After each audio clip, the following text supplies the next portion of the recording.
नमस्कार दोस्तों, एसएससी ज्ञान में आप सभी का स्वागत है। आज हम इस वीडियो में एसएससी सीजीएल टायर 1 का 2024 में जो एग्ज़ाम हुआ था उसके 10 सितंबर की फर्स्ट शिफ्ट में पूछे गए जीके जीएस व साइंस के सभी प्रश्नों को इस वीडियो में पढ़ेंगे। तो जिन बच्चों का एसएससी सीजीएल का एग्ज़ाम लगा हुआ है, एक बार सारी शिफ्टों का रिवीजन जरूर करें, क्योंकि एसएससी द्वारा प्रीवियस ईयर से काफ़ी ज़्यादा प्रश्न रिपीट किए जाते हैं। तो आप लोगों को एग्ज़ाम में काफ़ी सहायता मिल जाएगी। और एसएससी सीजीएल का एग्ज़ाम स्टार्ट भी है और आगे सीएचएसएल और एमटीएस के एग्ज़ाम लगे हैं। तो जिन बच्चों के एग्ज़ाम है चैनल से जुड़ जाएं। आप लोगों को सारे प्रीवियस ईयर के पेपरों का सीएचएसएल और एमटीएस का भी मैं रिवीजन करवाऊँगा। तो बढ़ते हैं अपने आज के वीडियो में और देखते हैं 10 सितंबर की फर्स्ट शिफ्ट में किस टाइप के और कैसे प्रश्न पूछे गए थे। फर्स्ट शिफ्ट में पहला प्रश्न है, भारत में राष्ट्रीय आय की गणना के इतिहास के संबंध में कौन सा सही नहीं है।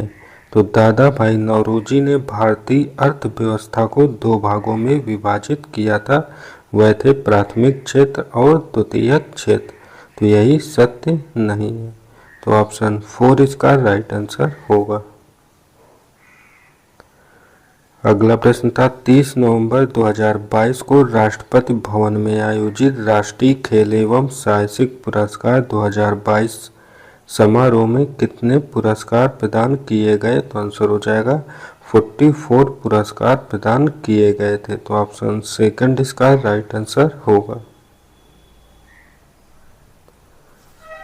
अगला प्रश्न है, ब्रिटिश भारत के किस गवर्नर जनरल ने सती प्रथा को कानूनी रूप से समाप्त करने में राजा राममोहन राय की मदद की थी। तो आंसर हो जाएगा लॉर्ड विलियम बेंटिक ने मदद किया था। तो ऑप्शन 4 इसका राइट आंसर होगा।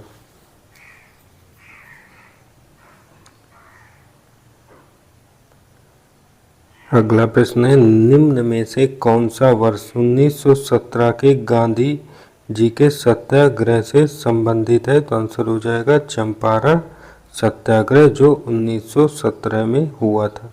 तो ऑप्शन 4 इसका राइट आंसर हो जाएगा। और खेड़ा सत्याग्रह जो हुआ था वह 1918 में हुआ था।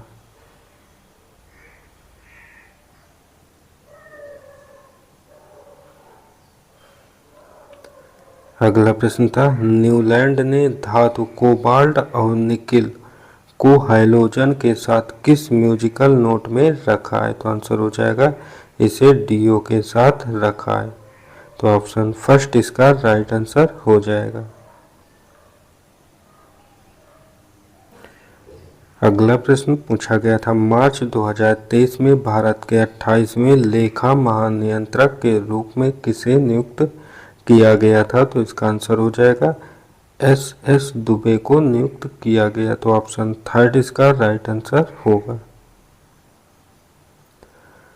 अगला प्रश्न था, निम्न में कौन FIH पुरुष हॉकी विश्व कप 2023 का शुभंकर था। तो आंसर हो जाएगा आली। तो ऑप्शन थर्ड इसका राइट आंसर हो जाएगा।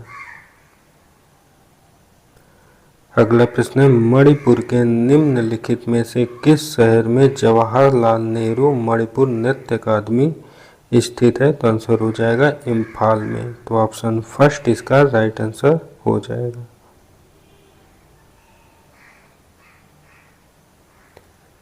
अगला प्रश्न, दक्षिण भारत के किस साम्राज्य के अंतर्गत महाबलीपुरम मंदिर वास्तुकला के एक महत्वपूर्ण केंद्र के रूप में उभरा था। तो आंसर हो जाएगा पल्लव वंश। तो ऑप्शन थर्ड इसका राइट आंसर हो जाएगा। अगला प्रश्न है, पंचवर्षीय योजना से कि कौन सी पंचवर्षीय योजना मुख्य रूप से गरीबी हटाओ पहल पर केंद्रित थी। तो आंसर हो जाएगा 5वीं पंचवर्षीय योजना का उद्देश्य गरीबी हटाओ था। और पंचवर्षीय योजनाएं अभी तक जो है 12 पंचवर्षीय योजनाएं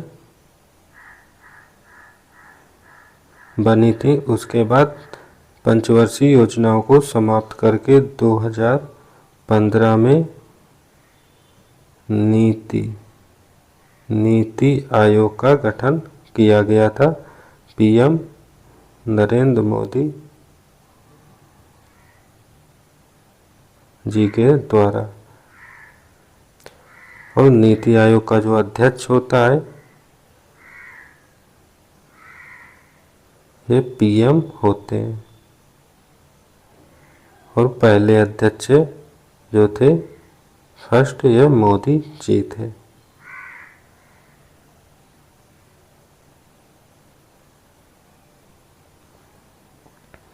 अगला प्रश्न संविधान से है कि भारतीय संविधान ने किसकी स्थापना की है? तो आंसर हो जाएगा स्वतंत्र न्यायपालिका प्रणाली की स्थापना की है। तो ऑप्शन 4 इसका राइट आंसर होगा।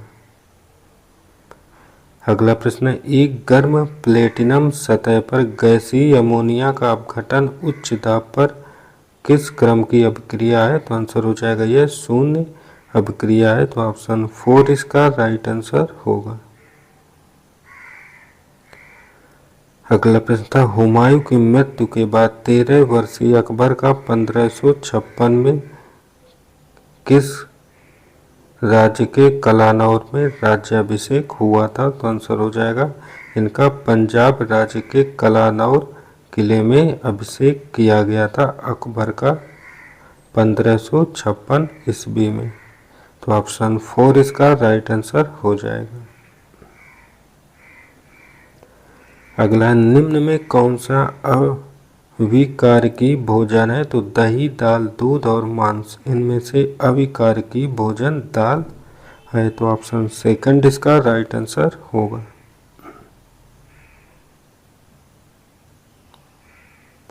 अगला प्रश्न पूछा गया था किस सरकार ने वर्ष 2022 में पंडित अनिंदो चटर्जी नामक प्रतिष्ठित ताल वादक को बंग विभूषण पुरस्कार से सम्मानित किया गया? तो आंसर हो जाएगा पश्चिम बंगाल को। तो ऑप्शन 2 इसका राइट आंसर हो जाएगा। अगला था किन जीवों को अवीज के रूप में वर्गीकृत किया गया है? तो आंसर हो जाएगा पक्षी को। तो ऑप्शन 2 इसका राइट आंसर हो जाएगा। अगला प्रश्न था निम्न में से कौन सा त्योहार गुरु नानक देव की जयंती के रूप में मनाया जाता है? तो इसका आंसर हो जाएगा गुरु पर्व को गुरु नानक देव की जयंती के रूप में मनाते हैं। तो ऑप्शन 1 इसका राइट आंसर होगा। अगला था किसी स्थान की जलवायु निम्न में से किसके द्वारा प्रभावित नहीं होती है? तो आंसर हो जाएगा मिट्टी के प्रकार से। तो ऑप्शन 1 इसका राइट आंसर होगा।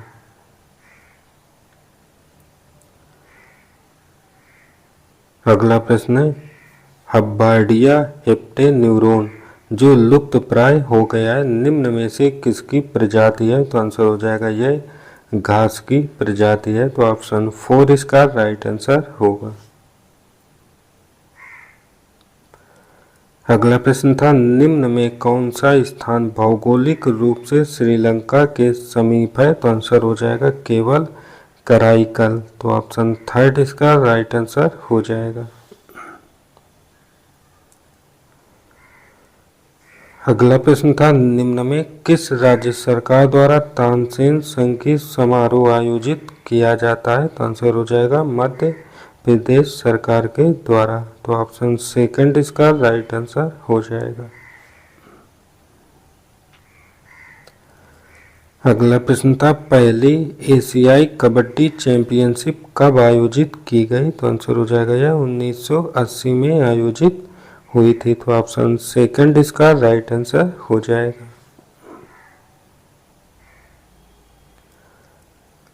अगला प्रश्न था भारतीय रेलवे के अनुसार भारत में सबसे बड़ा रेलवे ट्रैक किस राज्य में है? तो आंसर हो जाएगा ये उत्तर प्रदेश में है। तो ऑप्शन 3 इसका राइट आंसर हो जाएगा।